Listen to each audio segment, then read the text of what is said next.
Oke, ini jadi Mungkin apa nih yang bisa kita diskusikan hari ini? pertanyaan Hmm. pertama ya Pak, Hmm. kadang suka bingung itu ketika, interview ditanyain apa yang kamu ketahui mengenai perusahaan tersebut. Kadang yang jadi kendala kalau misalnya ada perusahaan yang, website-nya nggak ada, Instagram-nya nggak ada, maksudnya tidak ada informasi mengenai mengenai perusahaan tersebut di, internet gitu Pak. Itu yang kadang agak menjadi bingung ya. Maksudnya Oh, jadi oke, oke, oke. agak Menarik, menarik. bagaimana apa sih, mencari tahu mengenai perusahaan tersebut gitu loh, Pak. Itu kadang ada beberapa perusahaan yang, ya saya juga dapat kendala untuk cari informasi mengenai perusahaannya. Wah, menarik ya ini ya. Jadi ada perusahaan di interview itu nanya apa yang Anda tahu soal perusahaan kami. Iya Padahal infonya mereka tuh nggak ada di mana-mana. Susah, iya infonya terbatas. Tapi waktu di iya interview ditanya itu. iya, Wos, jujur ya, kenapa aku ketawa ya? Karena ini tuh jarang terjadi, gitu. Jadi biasanya perusahaan-perusahaan yang menanyakan pertanyaan ini, "Apa yang Anda tahu terkait perusahaan ini? Apa yang Anda tahu terkait bisnis kita? Apa yang Anda tahu mmm, terkait dengan produk kita?" Itu adalah perusahaan-perusahaan yang memang informasinya itu memang mudah diakses, gitu. mmm, Di situ hanya ya, aku sebut gitu ya, hanya menuntut kita tuh sebenarnya diukur seberapa kepo kita sih gitu loh. Ini informasi ada nih, kalau kamu memang oke, beneran pengen kerja di sini kan harusnya kamu akses itu bisa dong gitu. Nah ini menjadi menarik lagi kalau memang gimana kalau yang nanya itu gitu ya, memang informasinya terbatas bahkan dikunci. Pernah nemu yang iya. aksesnya nggak ke info. Jadi kamu tahu soal perusahaan itu di websitenya kamu harus login dulu gitu. Pernah nemuin nggak gitu? Gitu. Jadi Kalau infonya nggak sampai ke-display login belum sih. belum ya gitu. Nah, aku kasih tahu. Jadi ada yang memang sistemnya itu memang informasinya terbatas, tapi Mmm, ada yang memang kamu nggak dikasih akses. Jadi harus login mmm, dulu baru kamu bisa lihat itu ada kayak gitu. Nah, ini aku mmm, ngomong soal general dulu ya, yang paling simpel. Ini oke. buat teman-teman yang lain. Ini pertanyaan ini yang belum pernah ada. Selama 2023 ini belum pernah ada. Ditanya pertanyaan tadi tapi kondisinya informasinya susah diakses.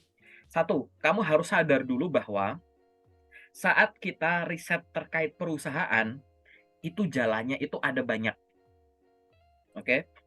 Jalannya itu ada banyak. Jalan yang umum, nomor satu, website perusahaannya, oke?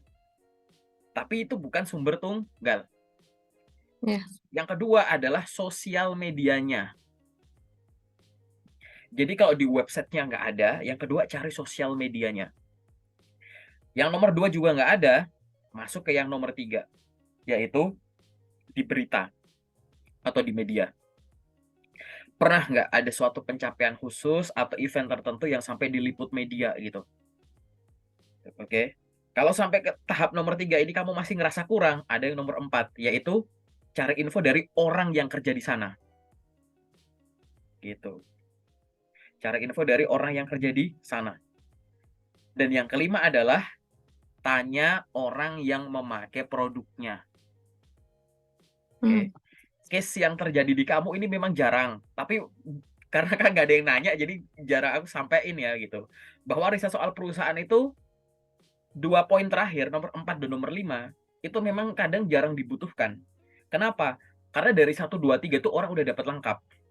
Dari oke, websitenya, dari sosmednya, dari media, itu orang tuh udah ngerasa lengkap sehingga pada saat interview bisa lancar.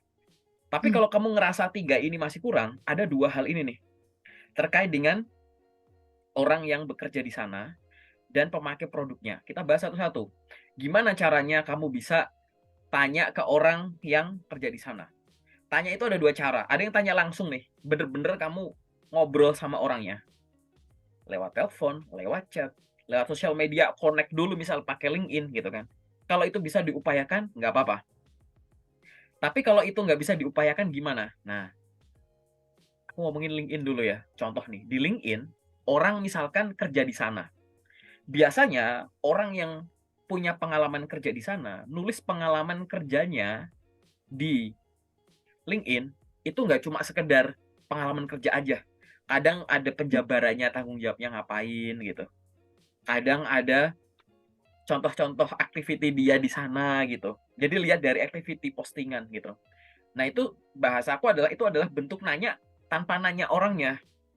Jadi kamu berkepoin postingan-postingan orangnya gitu loh. Dan kelengkapan akunnya. Nah itu bisa kamu lakukan ke beberapa akun LinkedIn. gitu. Hmm. Kalau bisa, yang kamu kepoin itu adalah orang-orang dengan role yang berbeda. Jadi temukan dulu level tertingginya, CEO-nya, COO, CFO terserah, pokoknya level-level tertinggi pokoknya direksinya gitu. Temukan dulu tuh akun itu. Kalau nggak ada turun baru ke bawah gitu. Biasanya mereka akan punya info-info tadi. Oke, itu dulu. Jadi caranya adalah tanya sama orangnya tuh kayak gitu. Bisa nanya langsung atau enggak gitu ya. Yang nomor 2 tadi aku sampaikan, yang nomor 5 ya sebenarnya itu, Ya. yaitu adalah tanya pengguna produknya. Pengguna produknya tuh gimana? Jadi gini, kadang tuh kan kita tahu dari produk apa itu penggunanya siapa tuh kan kita udah tahu gitu ya. Gitu. Hmm. Walaupun kita nggak familiar gitu, kita udah tahu. Nah, ya sudah. Dan gini ya, se se terbatas-terbatasnya info terkait dengan perusahaan tersebut, itu kan pasti ada jembatan, ada clue, ada kata kunci biar kita bisa terhubung ke kliennya dia. Produknya ini, layanannya ini tuh dinikmati oleh konsumen atau dinikmati oleh perusahaan lain gitu, atau gimana gitu. Jadi kamu bisa riset dulu nih, gitu, rekanan-rekanannya mereka gitu. Oh, produknya ini, langsung ke konsumen kayak gitu. Ya udah, penggunanya siapa? Barangkali ada produk yang kamu pakai sehari-hari, produk dan layanan yang kamu pakai sehari-hari, gitu kan. Atau ada produk-produk yang beredar di minimarket, di mall, di pasar, dimanapun itu yang bisa kamu akses gitu. Atau kamu bisa riset juga, misal di situ nyebut bahwa mitranya siapa-siapa gitu. Hmm. Oke. Nah, sekurang-kurangnya informasi yang ada, kamu harus jeli memanfaatkan informasi yang tertera. Jadi gini, perusahaan yang nanya soal kamu terkait pertanyaan tadi, walaupun akses informasinya terbatas, nggak mungkin di websitenya dia itu nggak ada kata kunci atau clue tertentu. Nggak mungkin. Aku sejauh ini belum nemuin. Di sosmednya walaupun dikit, pasti ada. Gitu. Karena sangat aneh kalau misalkan ini perusahaan besar, sama sekali nggak ada infonya, gitu. Tapi produknya beredar di mana-mana kayak rahasia banget kayak gitu. Ya misalnya aku mention ya, contoh kalau judi slot gitu, ups gitu ya, kayak gitu. Itu kan terkenal tapi susah aksesnya. Atau nggak usah gitu, yang positif aja deh. Positif tuh misalkan kalau kamu update banget ya, misal kamu suka aktif di YouTube, kamu tahu salah satu YouTuber besar namanya Mister Beast gitu. Dia punya produk namanya Ghost Market. Ghost Market tuh ibaratnya dia itu Ghost Market atau Ghost Shop aku lupa. Jadi dia jual produk makanan misalnya katakan burger gitu kan. Tapi nggak ada tokonya, tapi produk ini tuh Hmm. laris gitu. Caranya Hmm. dia nyebar resepnya dia ke orang random, tapi kita nggak tahu nih yang masakin siapa, tapi ini luar ya gitu. Yang masakin siapa, ini siapa, tapi pesan online ada. Tapi kalau kita Hmm. nyari kantornya tuh nggak ketemu gitu. Ada juga tuh kayak gitu. Ini contoh case-case aja gitu. Jadi kita nggak usah kaget. Nah, sekarang balik lagi. Dari 2 poin ini, at least ya, coba optimalkan dulu.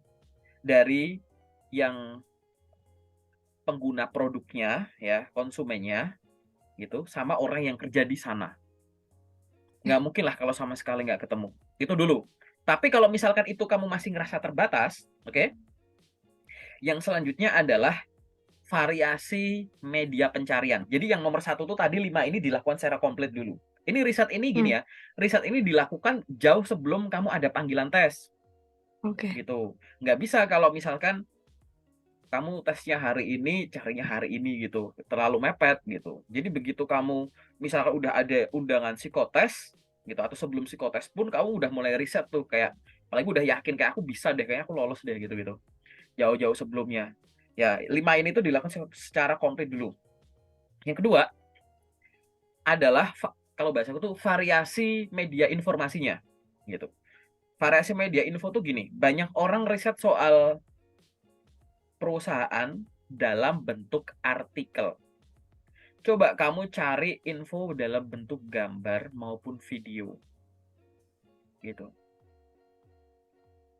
Jadi misalkan kamu cari di Google, jangan cuma search all, search image, gitu. Jangan cuma search di Google, coba kamu cari di YouTube barangkali ada, gitu. Mhm. Ada yang pernah bahas apapun itu di video itu, dengan kata kunci itu, gitu. Nah, variasi inilah yang biasanya akan memunculkan pengetahuan baru, kayak gitu. Bahkan untuk perusahaan yang ibaratnya tuh bener-bener kayak tag gitu ya, full tag gitu, barangkali ada produknya mereka yang bisa kamu download dulu di Play Store atau App Store. Jadi bener-bener kamu bikin akunnya dulu. Aku pernah ngelakuin itu. Ada, aku nggak usah sebut ya perusahaan itu, aku pernah sekali sih, seingatku sekali ya, eee, interview perusahaan itu, aku akhirnya mau nggak mau aku download dulu aplikasinya, pura-pura jadi ininya. Aku pelajari infonya di situ, pelajari di FAQ. Mmm, FAQ dari aplikasi yang aku install di HP, gitu. Itu kalau cari di internet nggak ada tuh. Internet cuma informasinya cuma informasi biasa banget. Cuma nama mhm, perusahaan, ini tuh startup, produknya kayak begini, produk-produknya aja nggak ditampilin gini gitu, kayak masih basic banget. Tapi begitu aku download gitu di Play Store, ada gitu, dan di dalamnya tuh aku login sebagai customer lah ya bahasanya gitu kan, gitu. Lengkap mmm, gitu, dan di dalam ada tutorialnya. Pada saat kita di mmm, interview, apa yang Anda tahu soal perusahaan ini, kamu nggak harus jadi orang yang paling tahu banget 100% kok, kayak gitu. Semua jawaban kamu berdasarkan riset pasti akan diapresiasi. Rekruter tahu kok mana orang yang asal nembak, mana yang mhm, enggak. Mana orang yang udah riset, mana yang belum. Nanti akan terbukti dari tertatanya jawaban kamu, oke? Jadi kamu harus kayak begitu. Jadi ada info gambaran lagi ya bentuknya, lewat sesuatu yang diinstal, apalagi produknya yang tag kayak gitu. Itu bisa banget tuh kayak gitu, ada kayak gitu. Nah, sejauh ini ideku tuh itu dulu. Karena aku belum gini ya, jarang banget gitu, aku belum nemu ini tuh sebagai suatu gerakan masif. Maksudnya gerakan masif tuh banyak perusahaan yang susah diakses infonya, tiba-tiba nanyain apa yang Anda tahu soal kita, gitu. mmm, Jarang banget gitu sampai sejauh ini. Karena ini 5 ini aja udah, 3 ini tadi yang nomor satu tadi ya, poin satu 3 ini udah cukup. Nggak perlu sampai tanya ke orang yang kerja di sana maupun konsumennya. Itu pun masih mmm, sekarang harus lewat satu tahap lagi. Tahap nomor 2 adalah tadi media-medianya diganti-ganti, nggak cuma teksnya tapi gambar dan video. Ada satu lagi mungkin ada yang harus kamu install dulu. Jadi kamu pura-pura mmm, jadi customer-nya dulu buat dapat infonya di dalam aplikasi itu, gitu. Nah, itu semua adalah hal-hal yang bisa kamu coba yang mungkin sebelumnya belum kamu pikirkan, gitu. Itu sih jawaban umum dari aku sih. Aku nggak tahu ya tiba-tiba kamu kepikiran, "Oh iya juga ya," gitu, atau enggak ya, gitu. Nanti kalau kamu ada ide lain nggak apa-apa, nanti aku di-info, gitu ya. Sementara gitu sih Nis oke. jawabannya Nis. Gimana Iya, menurutmu? lanjut dari pertanyaan sebelumnya ya, Pak. Hmm? Kemudian kalau misalnya apa sih, poin utama atau beberapa poin yang harus kita munculkan mengenai apa yang kita ketahui terkait perusahaan tersebut tuh apa aja sih, Pak? Misal ada yang harusnya, kita tuh nge-mention ini gitu loh, Pak? Ya, Atau jadi gini, hanya ya idealnya ya, udah? aku ngomongin idealnya. Oke. Idealnya itu pasti jelas sejarah singkatnya, ya kan. Terus jenis bisnisnya, model bisnisnya, gitu. Terus apalagi misalkan di dalamnya, ya produk dan layanan yang ditawarkan itu udah yang terkini update-nya tuh apa sih gitu, yang lagi in di perusahaan Mmm, ini apa sih, sebenarnya cuma itu aja kok gitu. Nggak oke. harus sesuatu yang terlalu ini. Cuman akan sangat menarik kalau kamu bisa menyampaikan dalam bentuk angka. Perusahaan ini adalah perusahaan yang bergerak di bidang ini dan didirikan pada tahun sekian oleh founder-nya bernama ini. Saat ini perusahaan ini memiliki visi misi ini, apalagi kamu hafal visi misinya gitu. Perusahaan ini yang saya tahu memiliki cabang yang tersebar di lebih dari sekian kota yang ada di seluruh Indonesia dengan produk dan layanan ini. Update terbaru yang saya tahu Mmm, dari sosial media itu adalah sekarang ada event yang sedang berjalan namanya ini, gitu. Ya udah gitu wah, aja sebenarnya gitu. Itu udah asik banget itu, gitu. Dan seringkali gini, aku bukan HR, aku user ya. Biasanya pertanyaan ini kan ditanyainnya oleh HR, walaupun user kadang ya, juga nanya, tapi sebenarnya jarang. Tapi dari sharing teman-teman itu malah seringkali yang ditanya kamu ini ya, interviewee-nya gitu, malah lebih tahu daripada kita yang nanya gitu loh. Loh ya jadi kayak mmm, ini backstage ya Kak, "Oh emang lagi ada itu ya?" Gitu. Yes, gitu. Itu pernah aku alami. Ya kitanya aja yang kurang aware sih sebenarnya. Cuman aku beberapa kali temen ada bilang, "Malah dianya tahu loh hafal ini, aku malah nggak hafal itu." Itu obrolan di tongkrongan ngopi-ngopi sama teman sih. Gitu, dan oke. itu impresi bagus ya. Kenapa? Karena gini, intinya ditanya soal itu apa sih, ya jelas, satu, orang ini tuh ngelamar ke sini tuh salah klik atau emang niat, gitu loh. Mmm, Ya kan, yang kedua adalah kemampuan risetnya, gitu. Dan yang ketiga jelas, kemampuan komunikasinya pada saat kamu menyampaikan itu. Komunikasi verbal, komunikasi nonverbal, kemudian terkait dengan jawaban kamu itu pasti akan dinilai semua dan akan menjadi suatu poin plus apabila kamu bisa menjelaskan itu, gitu. Dan ini nggak butuh jawaban yang terlalu panjang kelamaan, yang biasanya cuma 1-2 menit udah cukup pada saat interview gitu. Oke, Oke, Pak. apalagi yang Kemudian, kamu masih bingung? ini, Pak, kalau misalnya ada pilihan pertama, pilihan kedua, sebetulnya, eee, kan kadang ada yang bilang juga, tergantung ketahanan kita, maksudnya kita bener nggak sih mau, apply atau masuk di posisi tersebut, atau sebetulnya memang pilihan satu, pilihan 2 tuh harus ada gitu, Pak? Oke, ini ibaratnya adalah kamu ngelamar ke suatu perusahaan, tapi ada 2 posisi yang boleh untuk diiniin ya, Diisi. Iya. diisi ya, oke. Aku sendiri juga pernah ngalamin ini, eee, itu malah pada saat di luar cuma bisa satu, tapi pada saat datang ngerjain psikotes, perusahaan kadang ada yang presentasi dulu dan disampaikan, tapi kalau mau ngelamar 2 atau 3 boleh loh, kita sebenarnya terbuka ini gitu. Aku pernah ngalamin itu di satu perusahaan, besar juga gitu, namanya produknya udah sering ada di minimarket dan di apotek-apotek terdekat gitu, ups gitu ya. Jadi aku jawab lagi ya, gini, ini kita ngomong dari filosofi basic banget ya. Orang itu akan niat bergerak itu gara-gara melakukan yang dia bisa dan dia suka. Oke. Biasanya tuh akan performanya bagus. Kalau kamu ngelakuin yang kamu suka tapi kamu nggak bisa, kan pasti nggak bagus ya hasilnya ya, nggak optimal kan, gitu. Jadi segala sesuatu hubungan sama kerja itu didasari dengan apa yang kamu suka dan kamu bisa. Apalagi kamu bisa tapi kamu nggak suka. Jadi kan kayak melakukan sesuatu tuh cuma formalitas atau kayak tertekan gitu nggak sih gitu. Gitu. Nah, kenapa kok ditanya pilihan pertama, pilihan kedua, kita itu sebenarnya pengen tahu dari sisi kamunya, dari sisi kandidat itu kan ada yang namanya yang aku pengen, yang aku bisa, menurutmu, ya kan? Tapi kan ada dari sisi perusahaan juga, yang perusahaan pengen dan yang menurut perusahaan anak ini bisa, gitu. Kan tarik-tarikan itu, kecocokan itu, Mmm. ya kan? Nah, pada saat kamu disuruh ngisi poin itu sebenarnya adalah kamu kan diberikan kesempatan, apa sih yang sebenarnya kamu pengen dan kamu bisa, gitu. Kenapa harus diisi? Karena kamu harus yakin dengan yang kamu tulis. Kalau kamu nggak yakin dengan dirimu sendiri, gimana kita yakin dengan kamu? Mmm. Harapannya orang kalau nulis di situ, itu adalah ya hasil dari pertimbangan dia berdasarkan apa yang dia pengen, nggak dipaksa loh ya, gitu kan. Dan berdasarkan pertimbangan dia bahwa saya itu bisa. Akhirnya tertulis di situ. Itu juga memudahkan perusahaan juga apabila ya walaupun sebenarnya sama aja sih. Pasti jelas ya, namanya lowongan pekerjaan itu kan jauh lebih sedikit daripada peminatnya. Peminat ini pun udah difilter-filter, nanti kan kita juga akan punya banyak kandidat potensial yang menarik nih, gitu.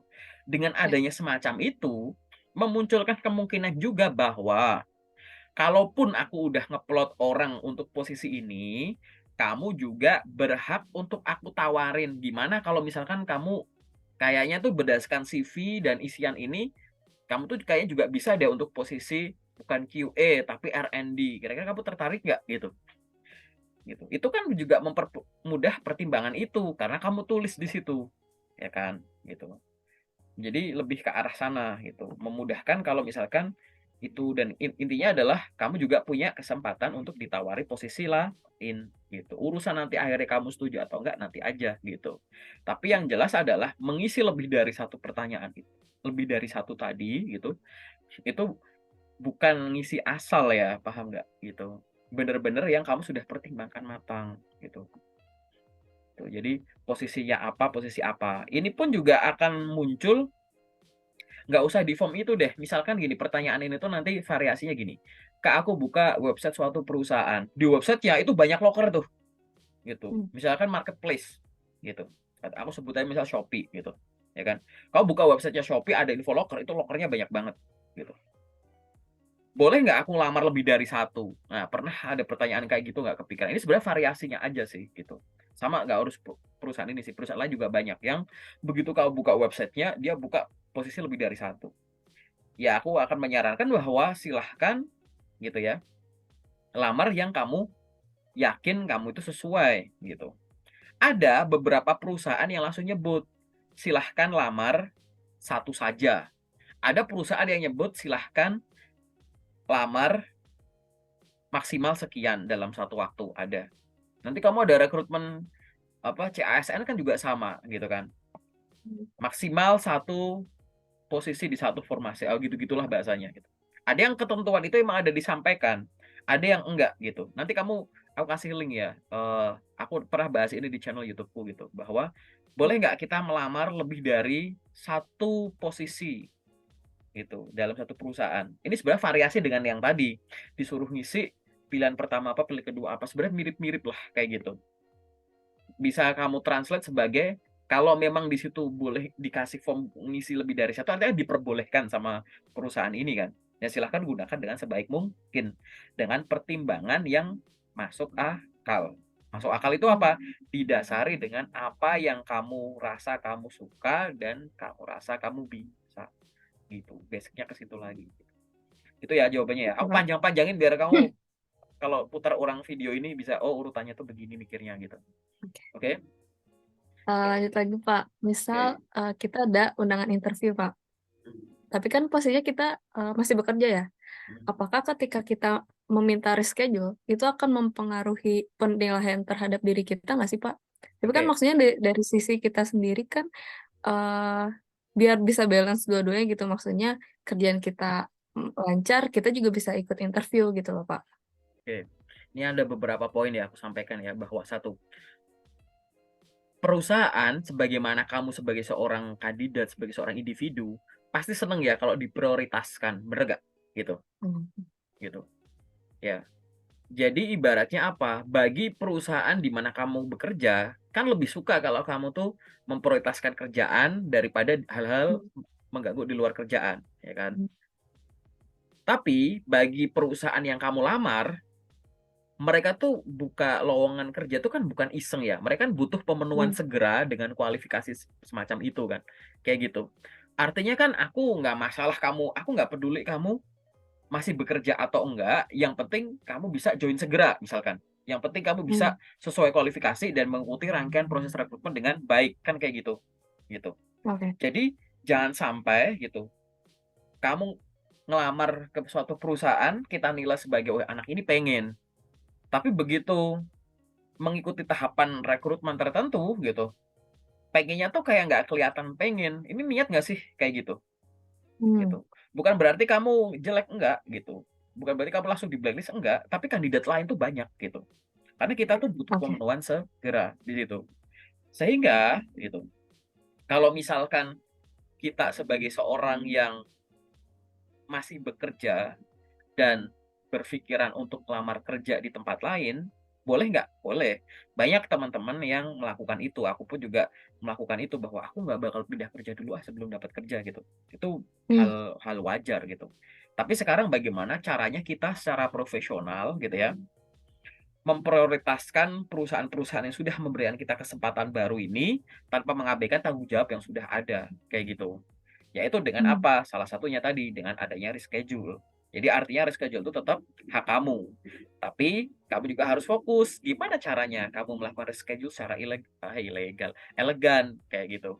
Ya, gitu. Kamu sampaikan, nggak bisa kamu ngomong, "Mohon maaf, apakah bisa dilakukan reschedule yang semula waktunya sekian jadi sekian, dikarenakan di jam segitu mmm, saya masih bekerja." Aneh banget. mmm, Loh kamu ngelamar ke sini mmm, katanya pengen, kok alasan kamu sekarang heeh, masih bekerja? Gitu, kayak nggak oke, mau lepas dari situ, ya nggak bisa. Gitu. Sehingga di sini bener-bener kamu butuh gaya komunikasi bahasa yang disesuaikan dengan itu, gitu. Bahwa kamu bener-bener harus main cantik lah di sini, kayak gitu. Harus tahu caranya bagaimana. Kenapa? Karena masing-masing perusahaan juga pengen diprioritaskan, gitu. Jadi tetap boleh ya bahasanya ya melakukan reschedule ya. Reschedule itu ada beberapa poin, ada namanya reschedule media. Jadi yang tadinya online minta offline, atau dia offline minta mmm, online, kayak gitu. Ya kan, ada reschedule waktu. Reschedule waktu tuh ada yang harinya sama, jamnya beda, ada yang harinya dan jamnya mmm, beda gitu. Balik lagi gitu, kalau misalkan reschedule waktu jangan terlalu jauh. Karena kalau misalkan kamu harusnya tanggal 2 minta tanggal 9 gitu, itu kayak nggak niat gitu, jaraknya terlalu jauh gitu. oke, ya kan, gitu. Jadi kayak, eee, HR rekrutmen itu kan, apa ya namanya ya, dia bekerja nggak cuma buat ngerekrut orang doang gitu kan, tuh. Nggak Mhm. semua perusahaan komponen, apa namanya, HRD, departemen HRD atau HC-nya juga gitu tuh, yang sangat lengkap gitu. Ada yang bener-bener ngurus banyak hal gitu. Sehingga berdasarkan itu, pertimbangan itu gitu, dan pertimbangan kamu tadi, kamu harus bisa memposisikan diri, gimana caranya kamu bisa berkomunikasi dengan elegan dengan calon perusahaan ini, tanpa mengabaikan tanggung jawab yang masih melekat di kamu sampai tetes terakhir. Tetes terakhir, apa itu gitu ya, sampai terakhir kamu ya kan di sana gitu. Oke? Oke, Kemudian Pak, apalagi? Pokoknya banyak ya, kalau kamu punya list pertanyaan ya? Oh enggak apa-apa, oke lanjut lanjut. Oke lanjut. ada nggak, ada perusahaan yang menawarkan fasilitas yang ingin kita dapetin gitu? Mhm, Nah, kalau fasilitas tersebut misal, kita, apa sih, mintanya banyak nih, Pak, apakah itu tuh akan mempengaruhi penilaian perusahaan terhadap kita nggak sih, Pak? ya gini, kalau mempengaruhi atau enggak, mempengaruhi. Mhm, Kalau mempengaruhi itu sangat mempengaruhi atau enggak, ya tergantung. Kita nggak bisa baca pikirannya mereka. Tapi kamu harus sadar dulu bahwa, satu, perusahaan itu sudah punya struktur dan skala upah, oke, itu. Nah, kamu juga bisa browsing gitu. Struktur dan skala upah seorang staf tuh apa? Struktur skala upah, untuk atau gini deh, komponen gaji. Komponen gaji standar tuh gimana sih? Kamu bawa uang segitu tuh isinya apa aja gitu. Apa itu gaji pokok, apa itu tunjangan tetap, apa itu lemburan, apa itu bonus, atau itu tunjangan ini, uang transport, uang makan, uang ini, insentif ini itu gitu. Pelajari browsing dulu dari basic gitu ya, gitu. Komponen gaji karyawan gitu. Apa saja komponen gaji? Apa aja komponen benefit? Kalau ada komponen gaji nanti ada yang benefit, jadi di luar yang mmm, nominal uang tadi, gitu. Gunanya buat apa? Gunanya untuk membatasi imajinasi liar kamu, karena diberikan, "Kamu pengen fasilitas apa?" Seolah-olah kamu mau, "Oh, oke, aku pengen ada ini ada ini," tapi nggak ada batasnya. Halu nanti, paham nggak? Gitu gitu. iya. Karena sebenarnya ya walaupun sama perusahaan juga kayak ditanya kayak gitu, terus kamu sebut, bukan berarti kamu langsung, "Oke, aku ACC ya." Ya nggak gitu juga, gitu, oke? Pasti mereka juga punya pertimbangan. Nah, jangan sampai kamu ngomong tuh kayak orang yang nggak ada dasarnya. Nulis, ngisi jawaban tuh ngomong ya, ngomong secara tertulis gitu ya. Jangan sampai kamu ngisi itu kayak gitu. Mohon maaf nih, misalkan kamu ngelamar jadi staff, tapi cara ngisinya kamu kayak jadi manajer. "Oh, pengen gaji sekian per bulan, ini dengan tunjangan ini," gitu. Ini kan artinya kayak, "Ini anak tuh tahu nggak sih cara ngisi beginian? Dia nggak riset nih," gitu. Jangan sampai gitu.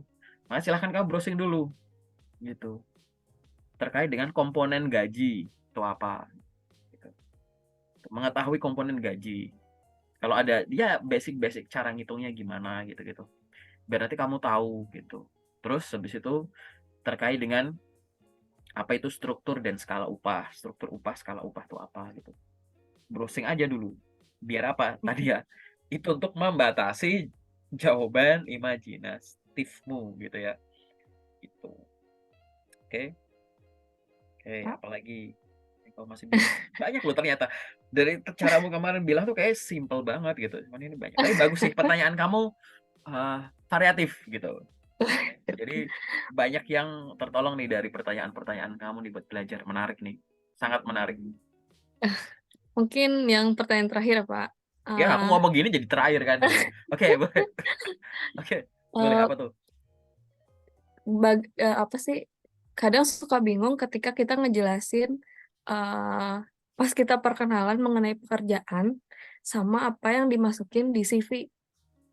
Jadi kadang kayak, kayaknya ngerasa, ini di CV udah ditulis deh, masa diomongin lagi. Kadang kayak, ini udah sama deh sama di CV, apalagi yang harus dibicarain gitu. Kadang masih agak gambling sih Pak, gimana memilah-memilihnya gitu. Maksudnya gimana? Pada saat di interview ditanya perkenalan diri gitu, atau ceritakan soal Iya, pengalamanmu, atau pertanyaannya apa? iya mengenai apa sih deskripsi pekerjaan gitu. Apa Oh, apa aja misalkan yang kayak, dikerjain. oh jelaskan soal tanggung jawabmu di pekerjaan terakhir, Iya, misalkan gitu, atau iya, jelaskan soal mm, pengalaman kerjamu kemarin sebagai ini gitu ya. iya Jadi gini, gitu Kak. kalau misalkan kamu ditanya soal itu, ya, kamu bisa ya memberikan gambaran pertama tuh ngasih tahu gitu. Perusahaan ini tuh adalah perusahaan yang bergerak di bidang ini. Di sana saya bertanggung jawab sebagai ini, gitu. Sebagai apa kamu sampaikan gitu. Nah, setelah itu kamu boleh namanya tuh memberikan gambaran terkait dengan ya turunan dari KPI kamu. Tugas tanggung jawabmu tuh apa? Yang harian apa? Yang mingguan apa? Yang bulanan apa? Di situ kamu boleh menyampaikan angka gitu. Saya di sana menjadi seorang ini, aktivitas saya, kewajiban saya setiap harinya adalah saya mengelola ini kurang lebih sekitar sekian pieces gitu. Di situ didistribusikan ke sini sini sini, sebutlah angka gitu-gitu. Hmm, Jadi bener-bener kamu nyebutin tanggung jawab harian, mingguan, bulanan. Oke. Di situ kamu juga oke. boleh menyampaikan apa? Jadi nyebut angka. Terus setelah itu kamu juga menyampaikan apa misalkan di situ, menyampaikan interaksimu dengan orang lain gitu. Saya bekerja sama dengan departemen ini atau bagian ini untuk melakukan ini, kemudian saya membuat laporan ini itu yang saya laporkan ke atasan saya sebagai seorang manajer apa misalkan kayak gitu atau supervisor apa gitu. Interaksimu ke samping, ke atas tuh gimana kayak gitu. Itu menyampaikan itu dan jangan lupa ya pada saat menjawab itu intinya yang kamu sampaikan itu adalah apa yang kamu lakukan, oke? Yang nomor 2 pencapaian kamu itu apa? Yang nomor 3 setelah kamu bekerja di sana, akhirnya sekarang kamu bisa apa? Mahir apa? Paham apa? Terampil apa? Paham nggak? Gitu. Nah, itu diputer-puterin di situ dan cara ngejawab ini juga mungkin ini sedikit relatif lebih lebih lama dibandingkan pertanyaan-pertanyaan yang lain gitu. Karena di sini bisa aja sifatnya tuh kamu monolog bener-bener kayak kamu yang ngomong, bisa nanti di dalamnya tuh diinterupsi-interupsi kayak gitu. Bener-bener ditanya, jadi ada yang membimbing. Oh, kamu ngelakuin ini juga ya? Itu untuk berapa orang? Seberapa sering? Oh, kamu pakainya software apa? Ini. Kamu bisa ini, kamu bisa ini, ya gitu-gitu. Ada yang interupsi-interupsi kayak gitu. Tapi selalu berfokus kalau bisa menyampaikan angka, sampaikan angka. Begitupun kalau kamu jadi leader gitu. Pengalaman terakhir saya ini, saya bekerja di sini, ini adalah perusahaan bergerak di bidang ini. Saya di sini selama 5 tahun sebagai manager, sales manager. Saya memimpin 5 orang supervisor dan 20 orang staff sales gitu. Gitu. Di sini saya bertanggung jawab untuk pencapaian target penjualan produk ini, di mana target ini harus terjual sekian pieces senilai sekian miliar misalkan. Saya tanggung jawab aktivitas saya untuk harian tuh ini, mingguan ini, bulannya ini. Nanti dari aktivitas tadi saya laporkan, saya buat laporan langsung ke siapa misalkan ke GM saya dalam bentuk ini. Di sana saya menggunakan beberapa media bantu, salah satu media komunikasi menggunakan software ini atau pengolahan data saya untuk ini. Dari pengalaman itu saya jadi paham terkait dengan sales dan marketing meliputi ini itu dan saya juga terampil menggunakan software ini misalkan. Di sini komunikasi saya lebih banyak ke bagian finance untuk ini, ke bagian operasional untuk ini, gitu-gitu. Jadi kasih Oke. gambaran bener-bener kayak kamu bercerita ke orang yang bener-bener gak tahu gitu. Gitu. Jadi dari tadi kan aku dari jawabanku ini kan aku nggak nyebut sama sekali bahwa lah kan di CV udah tertulis, Hmm, tapi kok di interview kok ditanya lagi sih gitu. Aku kasih tahu fungsi interview secara umum, interview HR, interview user itu ada 3. Oke. Pertama, untuk mengetahui, nomor 2 itu untuk melengkapi, 3 untuk mengkoreksi. Inti dari interview itu. Satu mengetahui, mengetahui apa? Mengetahui informasi yang barangkali belum kita tahu dari tahap sebelumnya. Di CV belum tertulis, di psikotes belum terukur. Akhirnya kamu ucapkan saat interview. Jadi mengetahui informasi baru yang mungkin kita belum tahu. Yang nomor 2 melengkapi. Mungkin dari tahap sebelumnya kita udah tahu, tapi barangkali kita masih kurang luas tahu soal kamu, kita kurang dalam tahu soal kamu. Makanya kita tanya di interview tadi, gitu. oke. Dan yang ketiga adalah mengkoreksi. Mengkoreksi itu apa? Berdasarkan CV, menurut kita kamu cocok kok untuk posisi ini. Oke, lanjut. Mmm. berdasarkan psikotes dan CV. Kamu cocok untuk posisi ini, lanjut. Mmm. Interview itu tuh untuk mengkoreksi itu. Oh barangkali, "Oh aku pikir kamu nggak bisa gini, ternyata gini ya. Oh kamu tuh aku pikir bisa gini, ternyata gini," gitu. Jadi kayak ada penilaian kita terhadap kamu tuh di interview juga akan ditanyakan gitu. Jadi itu ya, mengetahui, mengkoreksi, dan melengkapi gitu ya. Mmm. Cukup jelas? Jelas, Pak. Oke.